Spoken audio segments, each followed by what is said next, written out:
प्रधानमंत्री किसान सम्मान निधि योजना की 20वीं किस्त का बेनिफिट आप सभी किसानों को 2 अगस्त 2025 में प्राप्त हो चुका है, लेकिन फिर भी काफी सारे ऐसे किसान हैं जिनको अभी तक 20वीं किस्त का बेनिफिट प्राप्त नहीं हुआ है, या इससे पहले की जितनी भी रुकी हुई किस्तें थी उनमें से कुछ भी प्राप्त नहीं हुआ है। लेकिन कुछ ऐसे भी किसान हैं जिनको 2, 3, 4, 5 किस्तें प्राप्त हुई हैं बट 20वीं किस्त प्राप्त नहीं हुई है। तो आज की इस वीडियो में हम आपको इसी के बारे में जानकारी देने वाले हैं कि अगर कोई रुकी हुई किस्त है आपकी जो आपको अभी तक प्राप्त नहीं हो पाई है, या फिर आपको लगभग 5 किस्तें प्राप्त होनी थी, 2 ही किस्तें प्राप्त हो पाई हैं, या फिर आपको 4 प्राप्त होनी थी, सिर्फ 20वीं किस्त ही प्राप्त हुई है और बाकी की पिछली किस्तें आपको नहीं मिल पाई हैं, तो ये वीडियो आपके लिए काफ़ी इंपॉर्टेंट होने वाली है।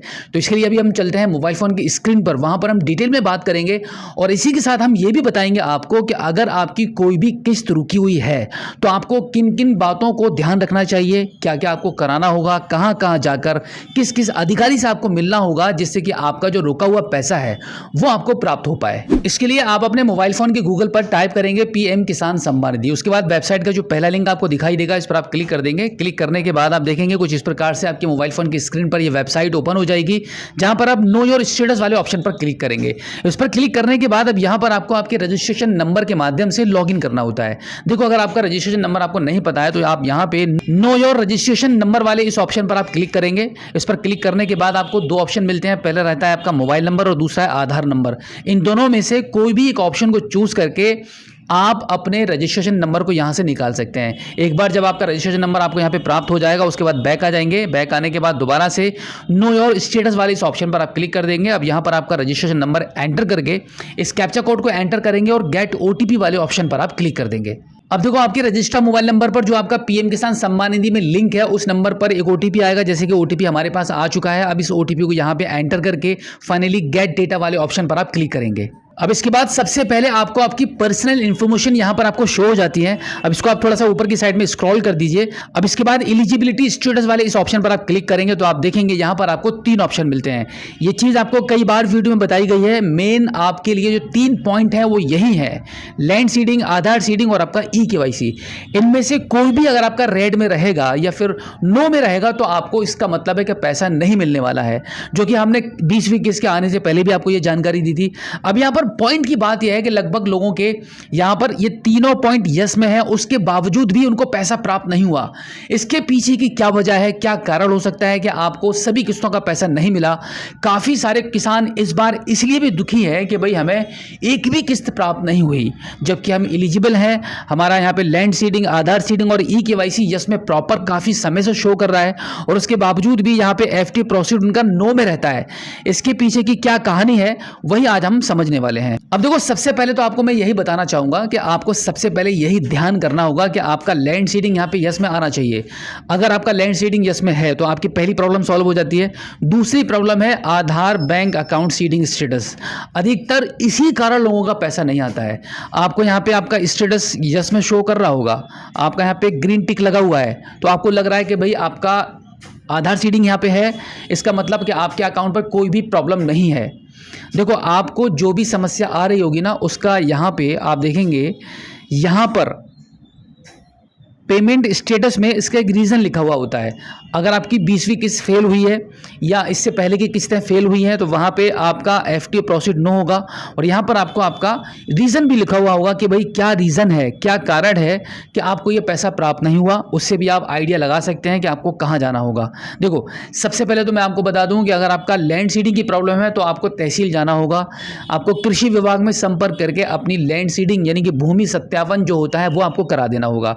और इसी के साथ मैं आपको बताऊंगा, जैसे पिछले 6 महीने से लगातार आपको ये बात बताई जा रही है कि अगर आप एक किसान हैं और आपको प्रधानमंत्री किसान सम्मान निधि योजना का बेनिफिट मिल रहा है, आपने इसमें अप्लाई कर रखा है, तो आपके लिए किसान रजिस्ट्री को कराना काफ़ी मैंडेटरी है। जब तक आप इसको नहीं कराएंगे तो हो सकता है कि अगली आने वाली किस्त कोई भी आपको प्राप्त ना हो। और यह भी रीज़न हो सकता है कि पिछली बाकी किस्तें अगर आपको नहीं मिली है तो आपका किसान रजिस्ट्री कंप्लीट ना होने की वजह से आपका पैसा रोक दिया गया हो। इसके बारे में ऐसा कुछ नहीं कहा जा सकता, कुछ भी हो सकता है, कोई भी रीज़न हो सकता है।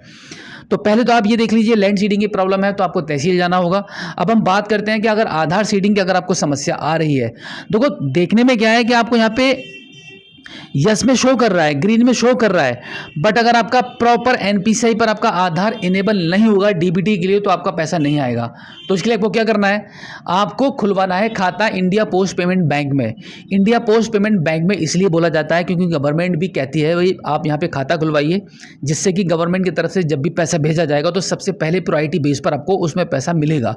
देखो, पोस्ट ऑफिस में खाता खुलवाने का सबसे बड़ा बेनिफिट ये भी है कि जब आप खाता खुलवाते हैं तो उस टाइम आपका जो आधार कार्ड है वो ऑन द स्पॉट खाता खोलने के दौरान ही आपका डीबीटी पर इनेबल कर दिया जाता है।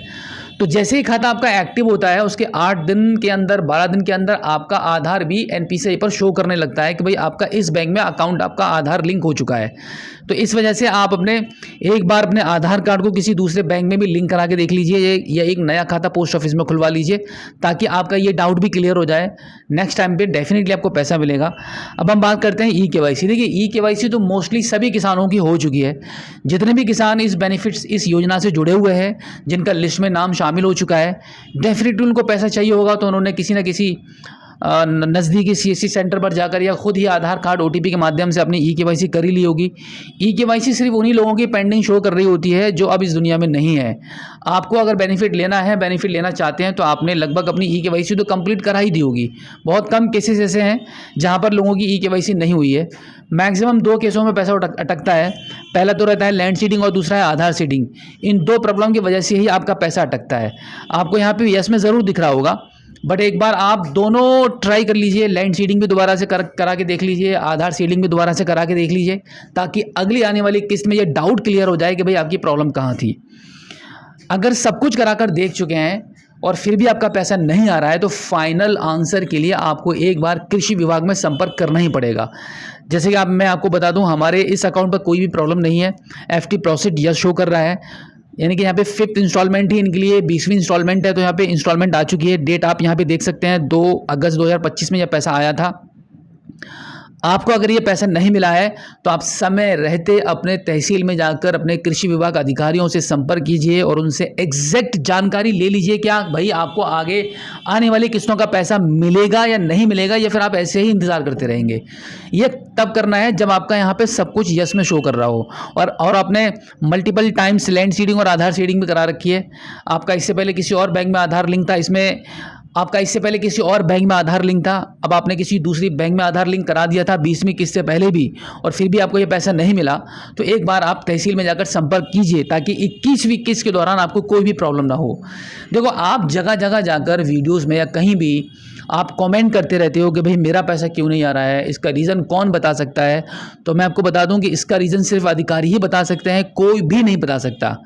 हमारे ऐसी वीडियो बनाने वाले भी नहीं बता सकते, क्योंकि वो सिर्फ आइडिया दे सकते हैं, आपको एक रास्ता बता सकते हैं, क्योंकि हमारे पास कोई सिस्टम गवर्नमेंट का यह सॉफ्टवेयर नहीं है जिसमें आपका रजिस्ट्रेशन नंबर डालकर हम आपको एग्जैक्टली बता दें कि आपको ये प्रॉब्लम आ रही है। अधिकारियों के पोर्टल से ही ये चीज़ चेक की जाती है, वही आपको एग्जैक्ट बता सकते हैं। उनके हाथ में कंट्रोल है, पावर है, वो आपको चाहें तो इसके आपको आपके लिए पैसा जारी करवा दें और वो चाहें तो ना करवाएं।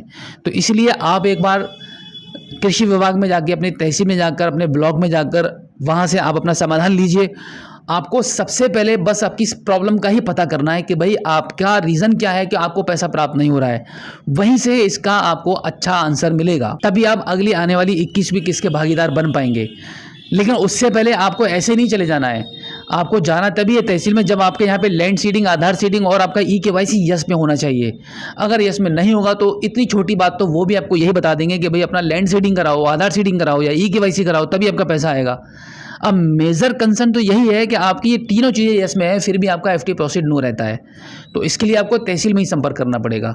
तो उम्मीद करता हूं कि आज की इस वीडियो में जो जानकारी आपके साथ शेयर की गई है, आई होप आपको काफ़ी अच्छे से समझ आ गया होगा कि आपको आपकी प्रॉब्लम का कैसे समाधान मिलेगा और आप कैसे अपने पीएम किसान सम्मान निधि के स्टेटस को ऑनलाइन बिल्कुल इसी प्रकार से चेक कर सकते हैं, जिससे कि आपको ये आइडिया लगेगा कि भाई आपको ये तीनों चीज़ें यस में आ रही हैं कि नहीं आ रही हैं। क्या आपको तहसील में जाकर संपर्क करना है या नहीं करना है। तो पहले तो आप लॉगिन करके इस प्रकार से देख लेंगे, फिर ही आपको आइडिया लगेगा कि भाई आपके अकाउंट पर क्या प्रॉब्लम है। तो फिलहाल आज की इस वीडियो में इतना ही। मिलते हैं आपसे किसी और एक अगली वीडियो में। लेकिन वीडियो से जाने से पहले आपसे एक रिक्वेस्ट करूंगा कि आप हमारी इस वीडियो को अपने सभी किसान साथियों में शेयर जरूर करना, ताकि ये मोस्ट इंपोर्टेंट जानकारी उन तक भी पहुंच पाए। तो फिलहाल आज की इस वीडियो में इतना ही। मिलते हैं आपसे किसी और एक अगली वीडियो में, एक नई जानकारी के साथ, एक नई अपडेट के साथ और एक नई जोश के साथ। तब तक के लिए जय हिंद।